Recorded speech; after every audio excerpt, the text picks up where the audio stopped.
Guys अभी हाल ही में जो डीआरडीओ के चीफ है समीर वी कामत जी उनका एक इंटरव्यू सामने आया है जिसमें उन्होंने आरएनडी में क्या परेशानियां इंडिया में आती हैं और क्यों आरएनडी बहुत ज़रूरी है किसी भी स्टार्टअप चाहे वो छोटा कंपनी हो चाहे वो बड़ी डीआरडीओ जैसी ऑर्गेनाइजेशन है। आरएनडी क्यों इतना ज़्यादा इंपॉर्टेंट है और क्या इंडिया में चैलेंजेस हैं।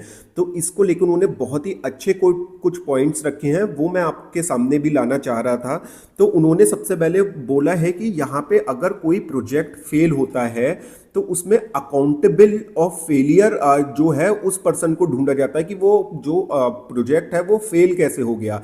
ऐसा नहीं होना चाहिए। उन्होंने इसके लिए एक एग्जाम्पल दिया डापा का, जो कि एक ऑर्गेनाइजेशन है अमेरिका में। तो उसमें ये बोला गया है कि उनको कोई भी आंसर किसी को नहीं करना पड़ता अगर कोई उनका जो प्रोजेक्ट चल रहा है वो फेल हो जाता है। और ये एक पार्ट ऑफ सक्सेस माना जाता है कि वो जो फेलियर हुआ है उसको वो कैसे यूटिलाइज कर सकते हैं डिफरेंट अदर प्रोजेक्ट में। तो यहाँ पे इंडिया में क्या होता है, अगर कोई मिशन या कोई प्रोजेक्ट फेल हो जाता है तो एक तो अकाउंटेबिलिटी की प्रॉब्लम आ जाती है।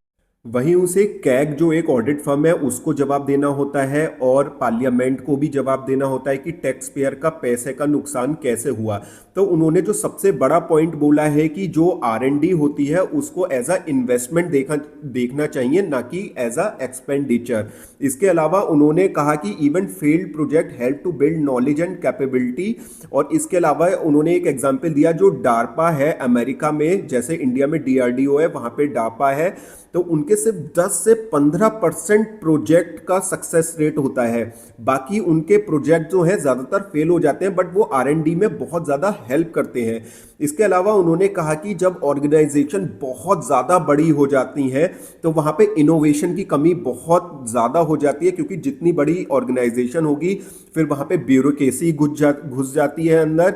और उसके बाद एक स्ट्रक्चर के तरीके से काम होता है, डिसीजन मेकिंग डिले होती है, जिस वजह से इनोवेशन में बहुत ज़्यादा कमी आती है। इसीलिए उन्होंने कहा है कि अगर एडवांस वेपनरी या कोई भी एडवांस रिसर्च आपको करनी है तो इसमें स्टार्टअप्स को सामने आना चाहिए और जो एमएसएमईज हैं उनको आगे आना चाहिए, क्योंकि यहाँ पे जो लोग काम करते हैं वो अपने पैशन के लिए काम करते हैं। तो वहाँ पे इनोवेशन होने की चांसेस बहुत ही ज़्यादा। इतने हाईली स्किल्ड साइंटिस्ट हैं हमारे डीआरडीओ में। आप मिसाइल्स, बेस्ट वर्ल्ड की बेस्ट मिसाइल डीआरडीओ बना रहा है, ड्रोन्स, एआई टेक्नोलॉजी, सब में डीआरडीओ आगे है। लेकिन यही चीफ का कहना था कि इनोवेशन बहुत ज़्यादा इंपॉर्टेंट है, फंडिंग बहुत ज़्यादा इंपॉर्टेंट है, और अगर कोई मिशन फेल होता है तो क्रिटिसाइज नहीं करना चाहिए, बट हमें उससे लर्न करके और